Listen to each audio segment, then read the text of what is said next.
गरीब और अमीर की कहानी बहुत समय पहले की बात है। एक छोटे से गांव में दो लोग रहते थे। एक गरीब किसान जिसका नाम रामू था और एक अमीर व्यापारी जिसका नाम सेठ धनीराम था। दोनों का जीवन एक दूसरे से बिल्कुल अलग था। रामू की जिंदगी। रामू एक ईमानदार और मेहनती किसान था। उसके पास थोड़ी सी जमीन थी जिस पर वह खेती करता था। उसका घर मिट्टी का था और वह बहुत साधारण जीवन जीता था।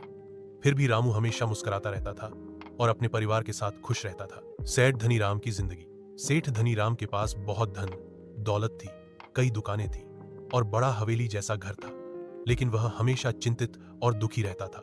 उसे डर था कि कोई उसका पैसा चुरा न ले, कोई उसका नुकसान न कर दे। वह हर समय तिजोरी और नौकरों की निगरानी करता रहता। गांव में एक संत आए।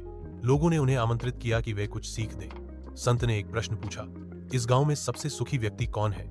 लोगों ने कहा, सेठ के पास सब कुछ है, वही सबसे सुखी होगा। लेकिन संत ने कहा, नहीं, सबसे सुखी तो रामू है, जो कम में भी संतोष पाता है। संत ने फिर एक उपाय सुझाया। उन्होंने सेठ को एक रात रामू के घर में बिताने को कहा और रामू को सेठ के घर।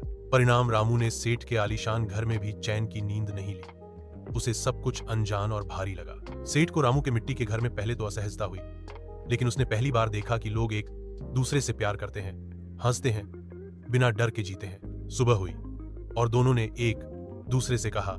सेठ ने कहा, सुख सिर्फ पैसों से नहीं आता, मैं अब जरूरतमंदों की मदद करूंगा। रामू ने कहा, मुझे तो पहले से ही पता था कि संतोष ही सबसे बड़ा धन है। सीख, धन से सुख नहीं खरीदा जा सकता।